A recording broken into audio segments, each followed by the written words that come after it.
Hello అండి, అందరూ ఎలా ఉన్నారు? Welcome to my channel Ayansh ఆదితో అమ్మ. నేను ఈరోజు పిల్లల కోసమని నట్స్ అన్నిటిని యూస్ చేసి పౌడర్ తయారు చేస్తున్నాను. అది ఎలా తయారు చేసుకోవాలో మీకు చూపిస్తాను.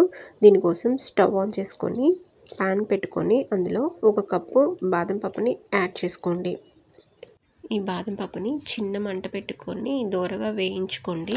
హై ఫ్లేమ్ పెట్టారు అంటే పైన కలర్ చేంజ్ అవుతుంది, లోపల వేగవు. ఇలా వీడియోలో చూపిస్తున్న విధంగా ఈ కలర్ వచ్చే వరకు వేయించుకొని పక్కకు తీసుకొని ఒక బౌల్లోకి పెట్టుకోండి. అదే ప్యాన్లో ఇప్పుడు మనం ఒక 1/2 కప్పు జీడిపప్పుని తీసుకుందాం.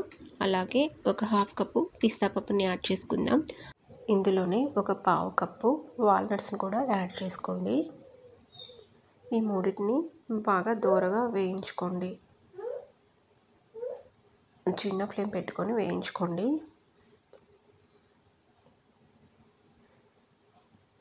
ఇవి ఇలా వేగిపోయాయి. వీటిని కూడా పక్కకి బౌల్లోకి తీసుకొని పక్కన ఉంచుకుందాం. ఇప్పుడు ఇదే ప్యాన్లో ఒక 1/4 కప్పు గుమ్మడి గింజల్ని తీసుకుందాం. అలాగే 1 కప్పు వరకు మకానాన్ని కూడా ఇందులో యాడ్ చేసుకొని వీటన్నిటిని కూడా ఫ్రై అయ్యేలాగా ఫ్రై చేసుకుందాం. ఇవి ఇలా ఫ్రై అయిపోయిన తర్వాత వీటిని కూడా పక్కన బౌల్లోకి తీసుకొని పెట్టుకుందాం. ఇవన్నీ పక్కకు తీసుకున్నాం కదా, ఇప్పుడు వీటిని చల్లారనిచ్చుకుందాం. చల్లారాక మనం మిక్సీ పట్టుకోవాలి. ఇప్పుడు వీటిలో ఒక 2-3 యాలకులను కూడా యాడ్ చేసుకుందాం. ఇప్పుడు ఇవి చల్లగా అయిపోయాయి. వీటిని మిక్సీ జార్లోకి తీసుకొని మిక్సీ పట్టుకుందాం. వేడి మీద మిక్సీ పట్టారంటే పిండి ముద్దగా అయిపోతుంది. కాబట్టి కొంచెం కొంచెం మిక్సీలో వేసుకొని పట్టుకోవచ్చు. లేదు అంటే ఒకేసారి వేసుకొని రివర్స్ పల్స్ ఇచ్చుకుంటూ మిక్సీ వేసుకోండి. లేదు అంటే ముద్దలాగా అవుతాయన్నమాట. ఇలాగా పౌడర్ లాగా మిక్సీ చేసుకోండి. ఇలా ఫైన్ పౌడర్ లాగా మిక్సీ చేసుకోండి. దీన్ని మీరు ఇప్పుడు ఒక గాజు కంటైనర్లో స్టోర్ చేసుకోవచ్చు. దీన్ని పిల్లలకి మిల్క్లో యాడ్ చేసి ఇవ్వచ్చు.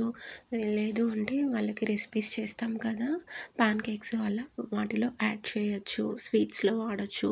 మనం చిన్నపిల్లలకి ప్యూరీస్ అలా చేస్తాం కదా ఫ్రూట్స్తో, అలా వాటిలో కూడా ఈ పౌడర్ని యాడ్ చేసుకొని పిల్లలకి ఇవ్వచ్చు అన్నమాట. 9 మంత్స్ నిండిన పిల్లల నుంచి ఈ పౌడర్ని యూస్ చేయొచ్చు. మనం వాళ్ళకి రాగి పిండిని పెడుతూ ఉంటాం కదా, దానిలో యాడ్ చేయొచ్చు. ఫ్రూట్స్, వెజ్జీస్ ప్యూరీస్ చేసి ఇస్తాం కదా, అందులో కూడా వాడుకోవచ్చు. ఈ నట్ పౌడరు పిల్లల హెల్త్కి, వాళ్ళ గ్రోత్కి చాలా బాగా పనిచేస్తుందన్నమాట. నేను మీకు ఈ పౌడర్ని యూస్ చేసుకొని ఒక రెసిపీని చూపిస్తాను. దీంతో నేను ప్యాన్ కేక్స్ చేశాను వితౌట్ ఎగ్. ఎలా చేసుకుందామో చూద్దాం. దీనికోసం నేను ఒక బనానాని తీసుకున్నాను. బనానాని పీసెస్గా కట్ చేసుకొని ఒక మిక్సీ జార్లోకి యాడ్ చేస్తున్నాను. ఇలా బనానాని కట్ చేసుకొని మిక్సీ జార్లోకి యాడ్ చేసుకుందాం. ఇలా వేసుకున్న తర్వాత ఇందులోకి ఒక 2 టేబుల్ స్పూన్ల వరకు వీట్ ఫ్లోర్ని యూస్ చేద్దాం, గోధుమ పిండిని. అలాగే ఇందులోకి 1 స్పూన్ వరకు మనం రెడీ చేసి పెట్టుకున్నాం కదా డ్రై ఫ్రూట్స్ పౌడరు, ఆ పౌడర్ని ఇందులోకి యాడ్ చేసుకుందాం. ఇప్పుడు చిన్న గ్లాస్తో ఒక 1/2 గ్లాసు మిల్క్ని యాడ్ చేసుకుందాం. మిల్క్ వద్దు అనుకుంటే మీరు వాటర్ అయినా యాడ్ చేసుకోవచ్చు. ఇవన్నీ యాడ్ చేసుకున్న తర్వాత దీన్ని మెత్తగా ప్యూరీ లాగా మిక్సీ చేసుకోవాలి. ఇలా మిక్సీ చేసుకున్న ఈ మిక్చర్ని ఒక బౌల్లోకి తీసుకొని మనం ఇప్పుడు చిన్న చిన్న ప్యాన్ కేక్స్ లాగా వేసుకుందాం.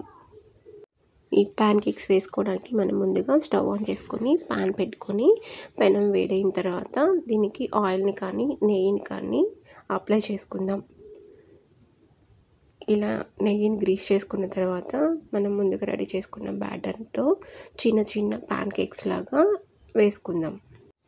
పిల్లలకి డైరెక్ట్గా డ్రై ఫ్రూట్స్ ఇవ్వాలి అంటే వాళ్ళు సరిగా తినరు. చిన్నపిల్లలు అయితే వాళ్ళకి నమలడం కష్టమవుతుంది కదా. సో ఇలా పౌడర్ చేసి పెట్టుకున్నామంటే మనం ఇలాంటి రెసిపీస్ చాలా వరకు చేసుకోవచ్చు అన్నమాట. ఇలా కాల్చుకొని రెండో వైపుకు తిప్పుకొని మళ్ళీ కాల్చుకుందాం. 2 వైపులా ఇలా కాల్చుకోవాలి. ఇలా కాల్చుకున్న తర్వాత పాన్ కేక్స్ మీరు డైరెక్ట్గా ఇలా పిల్లలకి ఇవ్వచ్చు. లేదు అంటే పైన కొంచెం హనీని వేసి పిల్లలకి ఇవ్వచ్చు అన్నమాట. ఇప్పుడు ప్యాన్ కేక్స్ రెడీ అయిపోయాయి. వీటిని ప్లేట్లోకి తీసుకుందాం. చూసారు కదా, ఈ రెసిపీ మీకు నచ్చినట్లయితే మీరు కూడా తప్పకుండా ట్రై చేయండి.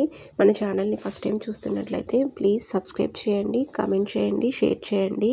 ఇలాంటి మంచి మంచి రెసిపీస్ కోసం ఛానల్ని విజిట్ చేయండి.